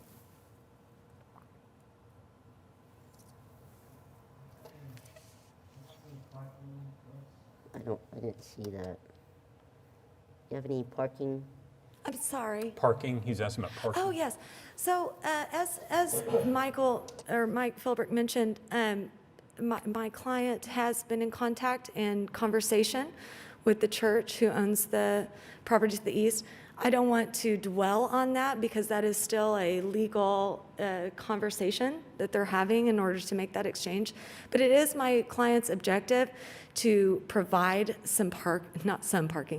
ample and nice parking for these townhomes.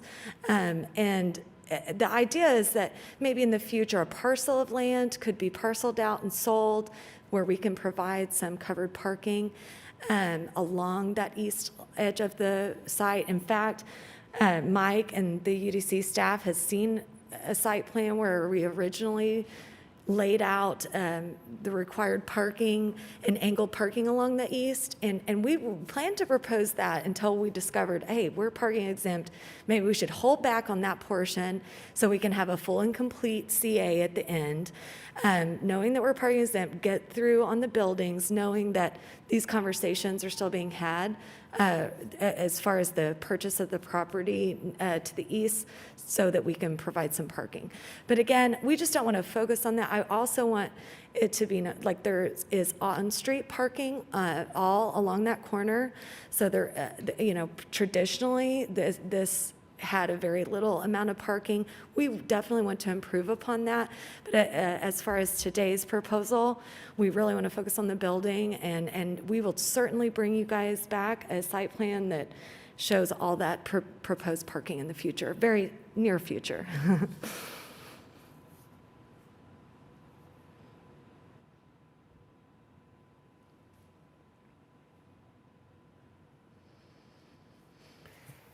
So I feel like I'm actually being overly maybe detail-oriented on this one item that, I mean, I think the scale is, I think you're correct on scale. I think you're correct on size.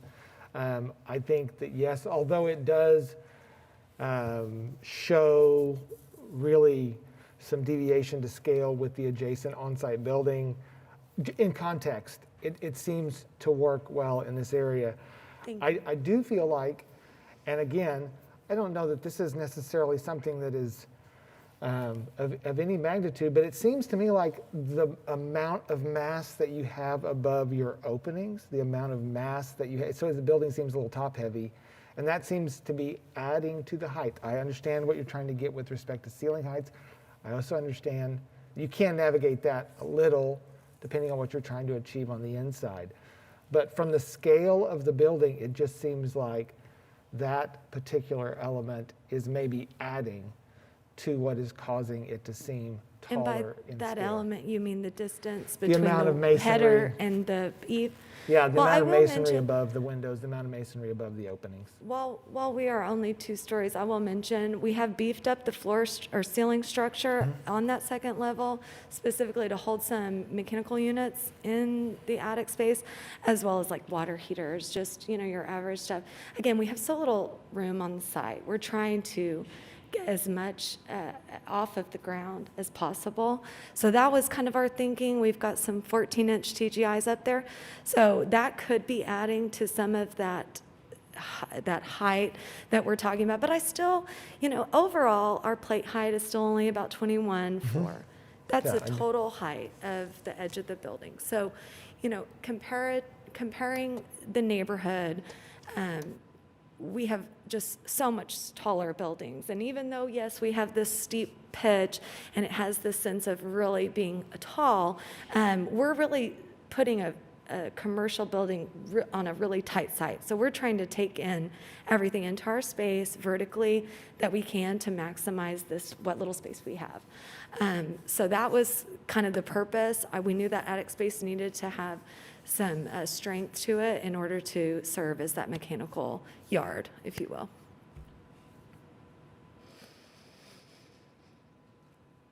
And then the only other item, and this is the back side, but compared to the 2 street sides, it gets to be very, very Spartan, but in scale, because of the road, it still has a view to it. And a little bit of, I don't think that it is needing any juxtaposition of forms, any undulation or any of that, but it does seem like it could use a little breakup in shadow play so that it reads a little bit less monolithic. Sure. With respect to the ceiling strength, the strength of the ceiling setting up as a mechanical platform, I agree with you about getting that out of the conditioned envelope and maximizing the footprint. I was only speaking with respect to scale of the brick mass above the openings and above the windows relative to the rest of the building and relative to the other on-site.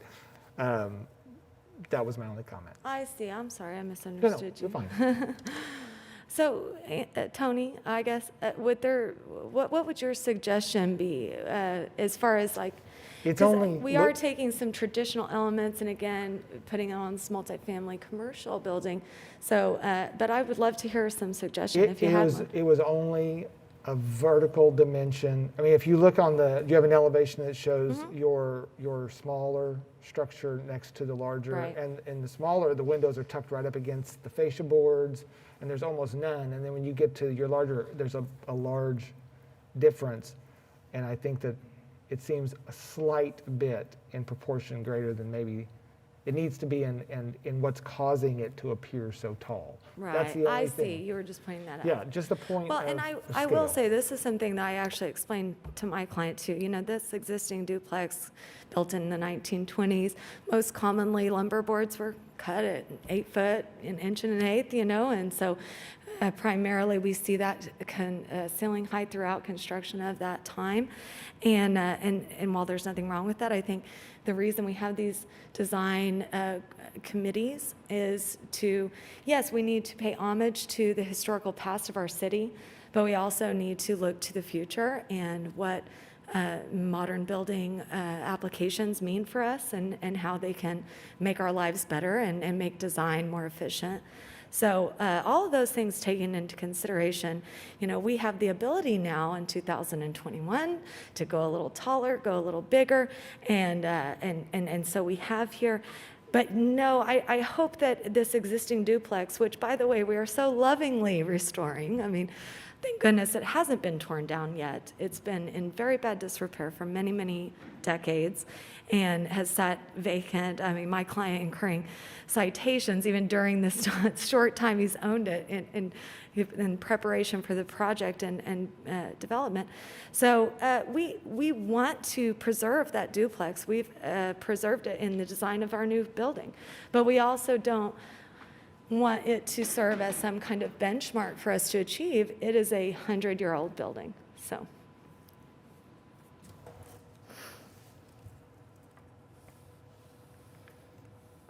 I have a comment, but I'll. No, Can I- go ahead. Okay. Yeah. What got my attention before I walked in here was actually your east elevation. I agree with what Tony's saying, but the east elevation seems very flat and vertical. So I just want to, I'm not sure what to do about it, and I'm not here to give recommendations, but it just, that facade seems extremely stark. You've managed to break up the other sides, but that side is very tall. And I'm a little bit apprehensive in relation to some of those other buildings around it. Sure, I understand. And out of 4 elevations, it is our backside, I suppose. And given, again, our very tight site restrictions, we've got to get a path through behind there. So this is just what, we need to keep that wall a flat, straight wall. However, we've done what we can, specifically the roof windows, and trying to kind of break up that elevation. And I will say, and this is maybe a little unfair to even bring up because you haven't seen it, but again, we've been talking about this future parking design. And ideally, if a parcel had been purchased, the idea is to do some covered parking in that newly purchased property to the east. And so that new covered parking would, I believe, really help to break up that elevation, not to mention, some addition of landscaping at that time. We'll provide some, be able to provide some planters along the new parking. And I know it's not visual, it's not shown here, but at the end of the day, I had to address the building as it sits, and that south and west facade to me, was gold. How we hug that corner, how we address the residential neighborhood to the west. And so all of those things, that's where we're really celebrating our view. The west or the east facade, it's definitely not undulated, but again, only less than 70 linear feet along there. I don't feel like it's uncommon to the neighborhood for there to be a long flat wall, for example, especially on the back of a building. And so, I think we can do a lot to help with landscaping and, again, that parking, kind of visually breaking it up. But it is the rear of the building. I think one more thing I would mention is that I tried to really incorporate the soldier coursing of the brick throughout the all 4 facades, if you will. So that band that runs along the headers of the windows, it's on both floors. That will be a consistent element to have some design quality and an aesthetic ability, like quality to the back of the building that we see in the front and other sides of the building. Again, lighting we've first proposed some lighting back there that will be decorative. So hopefully that will help to jazz that up. The aluminum clad windows are absolutely beautiful. So even there's a lot of windows on the wall, they're beautiful windows. And I think that they do help to, again, tie into the residential quality to the west of the neighborhood. And then again, we've got that commercial height and massing that's tying in to the east.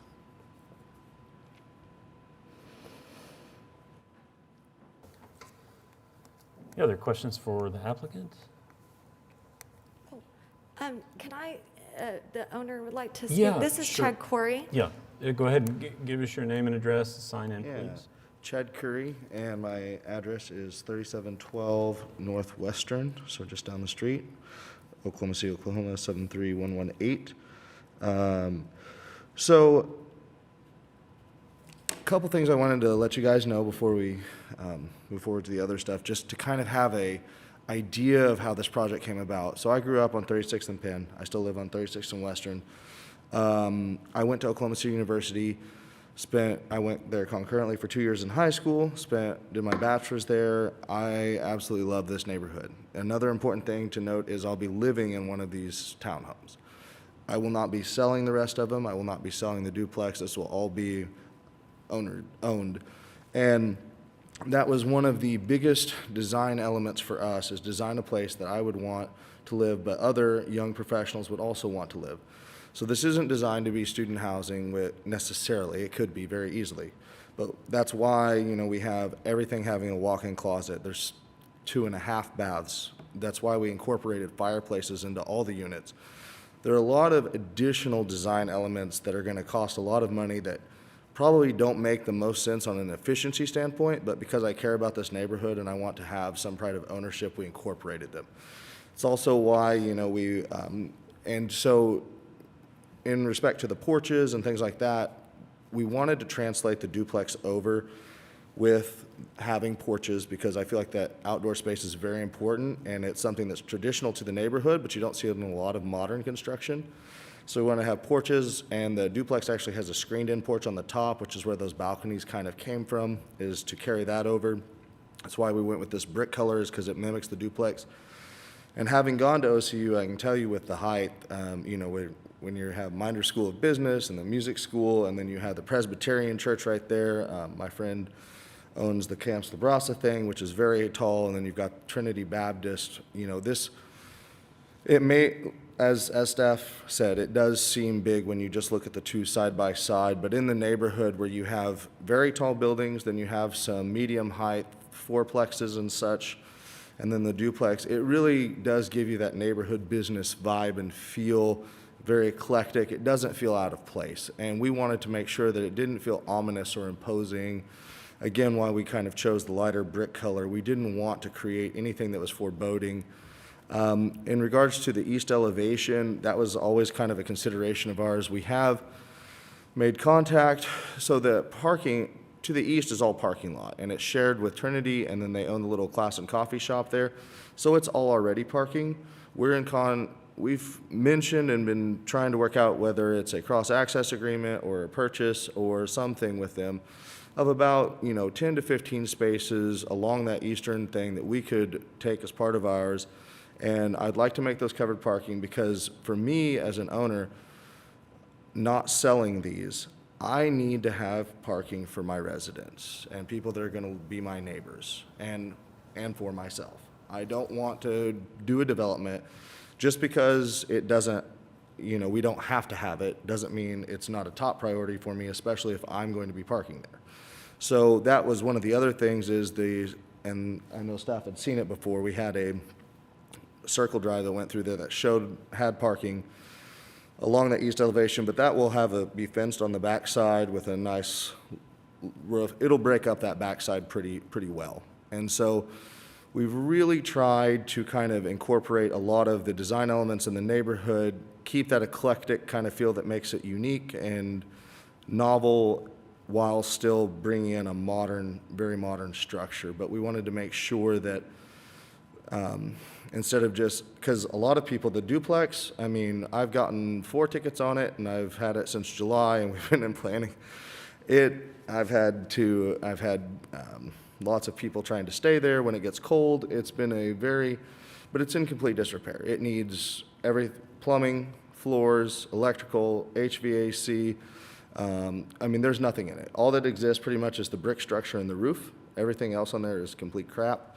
So it's basically going to be a new build for us, which a lot of people recommended we just knock it down and build something or continue this project, and that was not something we wanted to do. We wanted to preserve it because of the uniqueness of the porch and the arches and things like that. So we tried to carry over those elements into that, and that's also why we haven't fully utilized this site as many developers would, of just demoing and then building, because I could probably get another 1 or 2 units if I knock that down, because I wouldn't have to have the setbacks or the space in between.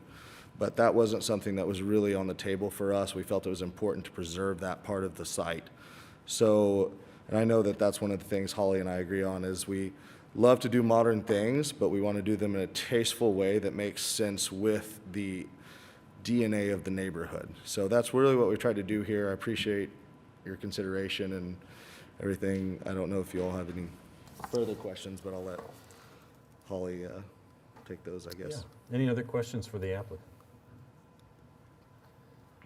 And let me ask, the staff has proposed a continuance. I don't know, applicant, you would need to agree to that.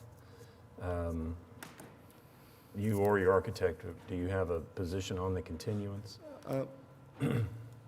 Yeah, I understand the points staff has raised, but I think that those are things that will be addressed at kind of later points in the project. I'm not in favor of a continuance. We, especially with how desperately we need to get going on even the remodeling of the duplex part of it, because I've been in talks with city inspectors, and I'm getting I just got another ticket for having, I guess it was a vagrant someone in there, and I'm having trouble keeping the building secure because it's just boarded up, and we just need to get going on the project. And I'm confident in working with Holly, we are very adamant about addressing those mentioned concerns, and those aren't going to be something that we actually are coming, that don't get addressed. They're very important to the project for us to make sure that it's seamless with everything else. So while I understand the recommended continuance, I would really prefer that it just be put to a vote. Okay, thank you. Commissioners, any discussion? Do have the ability to approve the renovation to the existing structure separately from the work to the proposed new construction, since that's of concern for the applicant to get that moving forward quickly.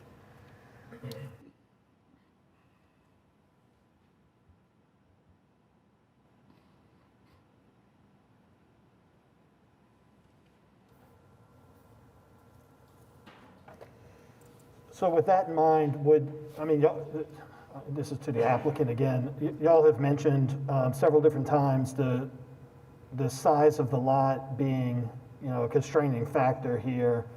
If we were to approve the renovation of the existing structure, and would you be open to a continuance, and then in that amount of time you could potentially solve the parking land issue and take some of those constraints off of the project? Well, I will just point out, the parking is not required. We are parking exempt, so this can be approved as it is. And really, the duplex is the smallest part of this project. It's an interior remodel, basically. The real improvement made there, and something we haven't discussed yet, but is a new ADA concrete ramp that we'll construct outside of the front, or on the Douglas side, so west of the existing duplex. This is in order to achieve a ground floor fully accessible unit. So that, the duplex and townhouse, yes, they're on the same lot. We'd like to have them approved all together. This is how he has kind of handled this on his end. The parking not being required shouldn't in any way impede your ability to approve the townhomes. Right, parking's not required, but the constraints of the size of the lot were a factor in that east facade discussion that we've already had, and one of the considerations that you mentioned was parking would solve some of that.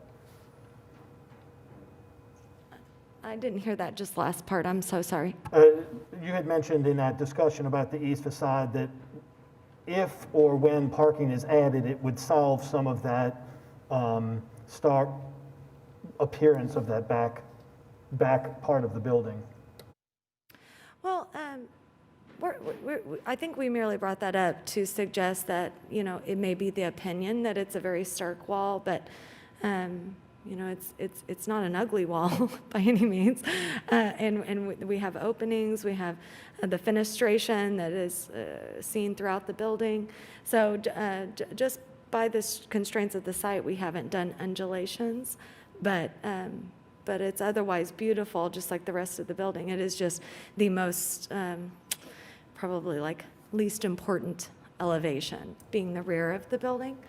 But I certainly don't think that's a reason to withhold approval. Again, this is not an uncommon thing to have a straight wall. In this district, we have these all over the place, some without windows.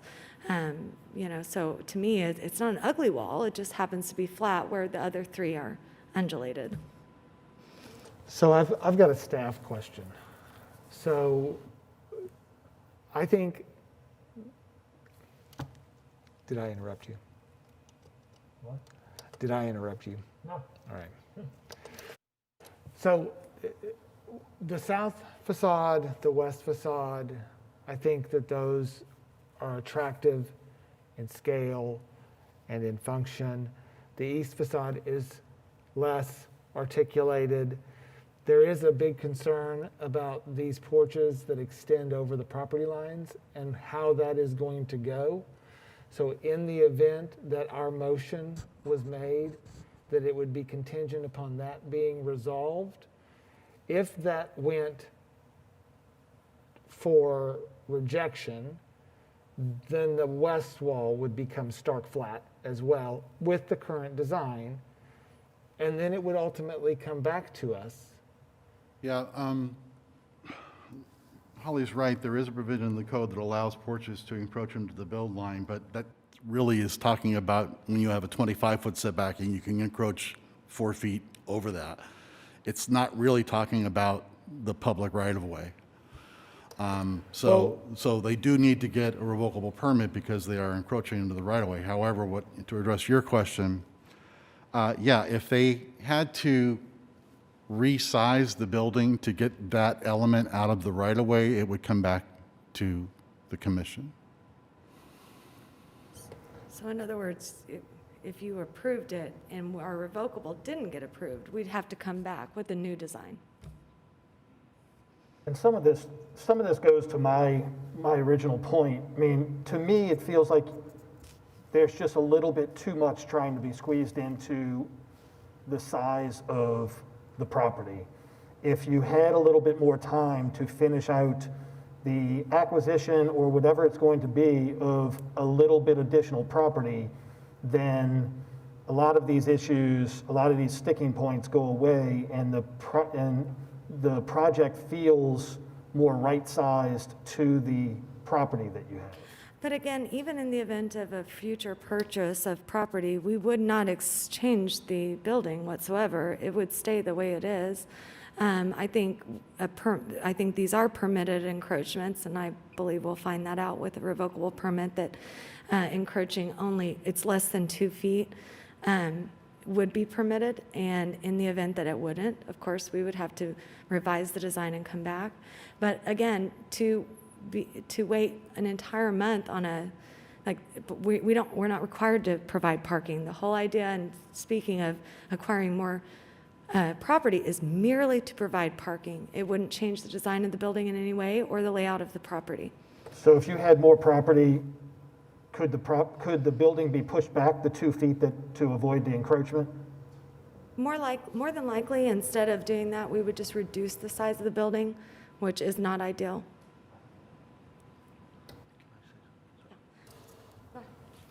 Sorry, just to kind of speak to that, I mean, to the east of this building is all parking. What we would be getting, based on how they have to set up their parking, would be basically some spaces from their existing lot that are just added to ours. It wouldn't change the building setbacks at all. Really, especially since this is going to be a home that I'm living in, and I'm trying to design something that is efficient for students as well as young professionals with the open floor plan and then kind of the 2.5 baths and things like that. My solution is going to be, if this doesn't work and it's too impending, I'm going to knock down the duplex and I'm probably going to add another unit. That's my solution, because the economics really don't work otherwise.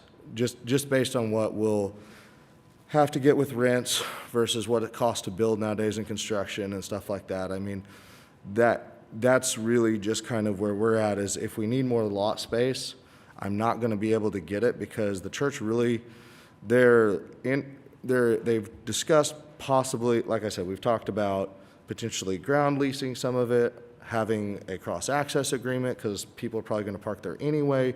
And we've also talked about purchasing some of the things so we can do covered parking. We're in all those discussions, but ultimately, if I need more space for my site, I'm going to take the site that I have. And that's unfortunately going to require me to, just add on some existing, and maybe we space these out. Maybe they're not townhomes connected, maybe they're just, but it will be a completely different thing, and we will be coming here for a demolition permit, because that just won't really work. I mean, and so I respect and understand exactly what you're saying, and we're trying really hard to make sure that that happens. But on the east facade as well, I mean, we're going to put up a little fence there anyway that's going to break that up, whether it's parking or not.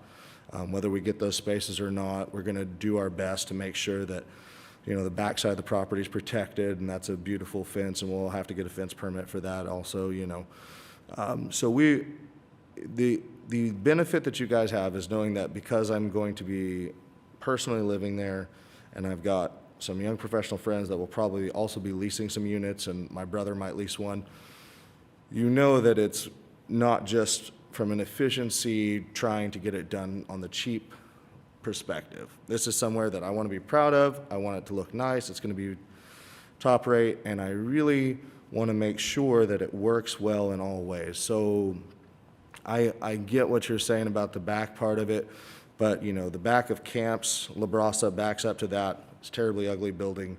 The church hasn't been renovated in I don't know how many years. It's next to it. It's terribly ugly. Most of the stuff in that neighborhood is pretty ugly.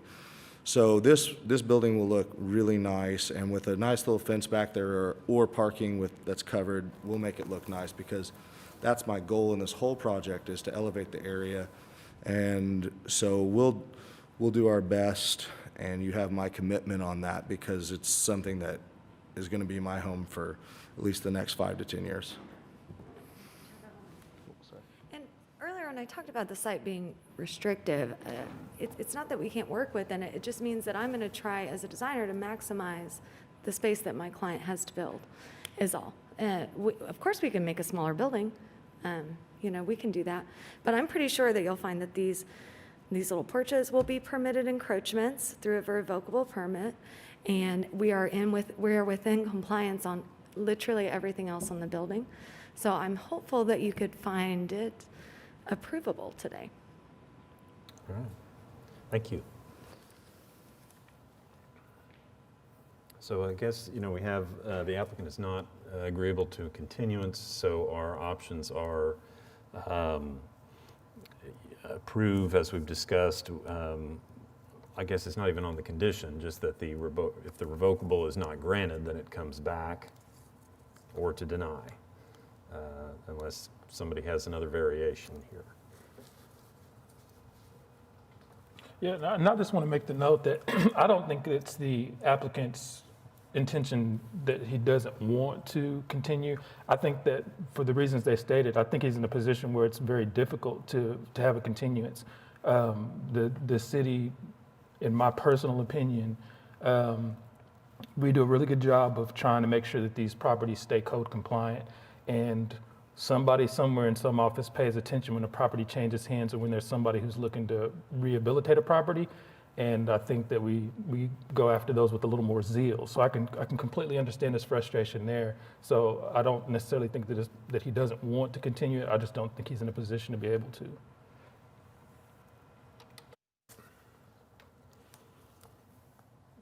Any other discussion or motions?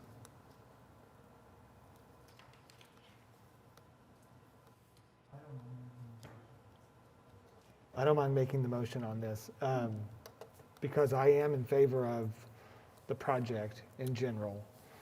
And my largest concern is with respect to the encroachments into the right-of-way. And I could see that going both ways since it is off property. Again, over setback, that's one thing, but off property, I could see that going multiple ways. So as long as, if it is rejected, then it will come back to us because it will change substantial enough that it will not just be administratively approved.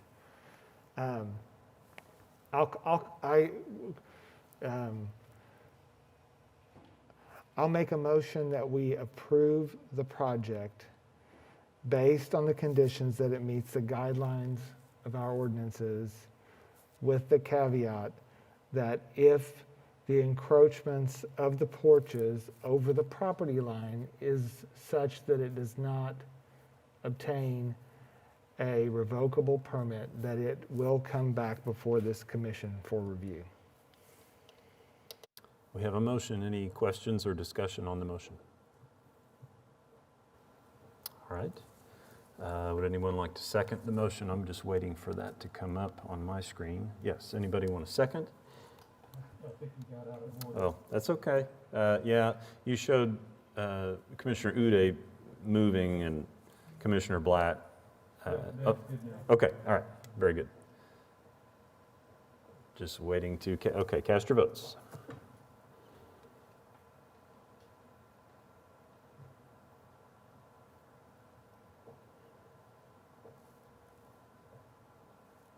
All right, you are approved. All right, we have a number of administrative approvals that are listed there. Would anybody like staff to discuss any of those? Moving on to comments from the planning staff.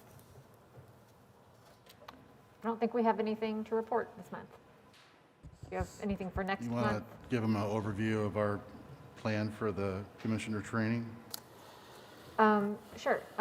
We typically have had commission committee training in January each year. Obviously, we are not planning that this January since the month is almost out. We have delayed planning that event because having something with that large of a group in person obviously doesn't seem like a great idea right now, but having that large of a gathering virtually, well, we can't have a virtual meeting with a quorum currently anyway. And we're also contemplating whether having such a large gathering virtually is a good idea if and when we do get the ability to have a virtual meeting.